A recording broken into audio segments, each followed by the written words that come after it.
Hello guys, আসসালামু আলাইকুম। আশা করি আপনারা সবাই ভালো আছেন। আল্লাহর রহমতে আমিও ভালো আছি। আজকে আমি হাঁসের মাংস আলু দিয়ে ঝোল করব। আমি কিভাবে রান্না করি আপনারা শুরু থেকে শেষ পর্যন্ত দেখেন। প্রথমবার ব্লগ ভিডিও বানাইতেছি, একটু নার্ভাস লাগতেছে আর কি। আমি প্রথমে আলু কেটে নিলাম। আলু কেটে নিয়ে এরপরে আমি মাংস আর আলু ধুয়ে নিলাম। ধুয়ে নেওয়ার পরে আমি আমার হাজব্যান্ডকে দেখাচ্ছি যে দেখেন মাংসগুলো কত সুন্দর সুন্দর। এটা কিন্তু রাজহাঁসের মাংস। রাজহাঁসের মাংস দিয়ে আলু দিয়ে আমি ঝোল করব। তা এরপরে আমি চুলাতে কড়াই দিয়ে নেব।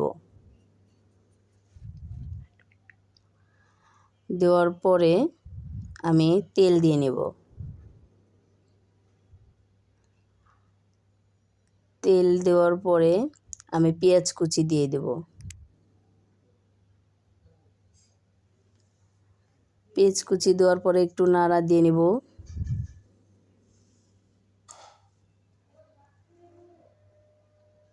একটু বাদামি বাদামি কালার আসবে যখন, তখন আমি জিরে দিয়ে নেব।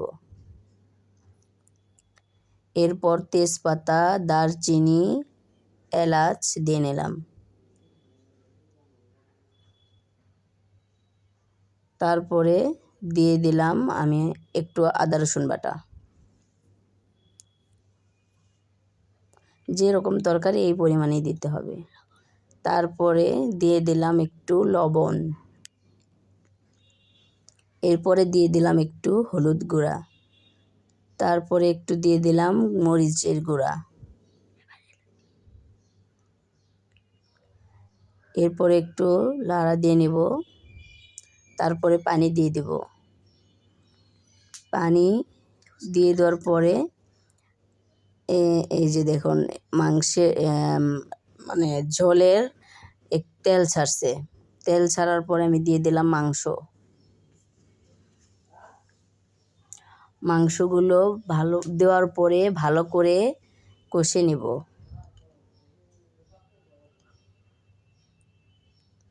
ভালো করে কষানোর পরে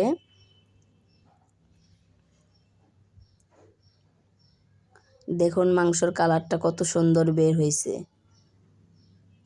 দেখেই মুখে পানি চলে আসছে। রোজা রমজানের দিন তো আর খাওয়া যাবে না, ইফতারের পরে খাওয়া লাগবে। এই যে দেখুন আরো সুন্দর কালার আসছে এখন।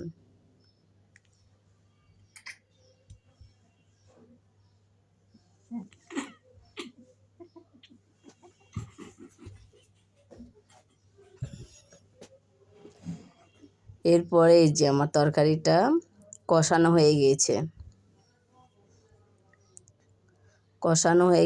এখন আমি দিয়ে দেব পানি, পরিমাণ মতো পানি দিয়ে দেব।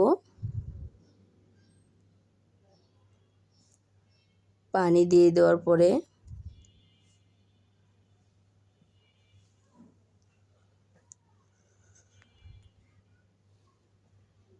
দেখুন কত সুন্দর একদম কষানো হয়ে যাওয়ার পরে পানি দিয়ে দিলাম।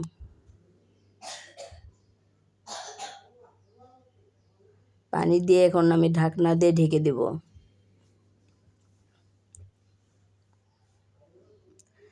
প্রথম ভিডিও বানাইতেছি, বানালে আর যা হয় কি,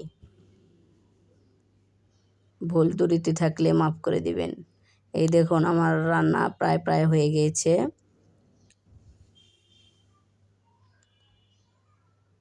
এই তো রান্না হয়ে গেছে।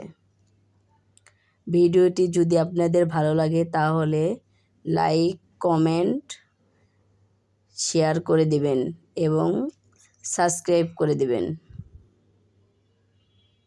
আজকের মতো এখানেই। সবাইকে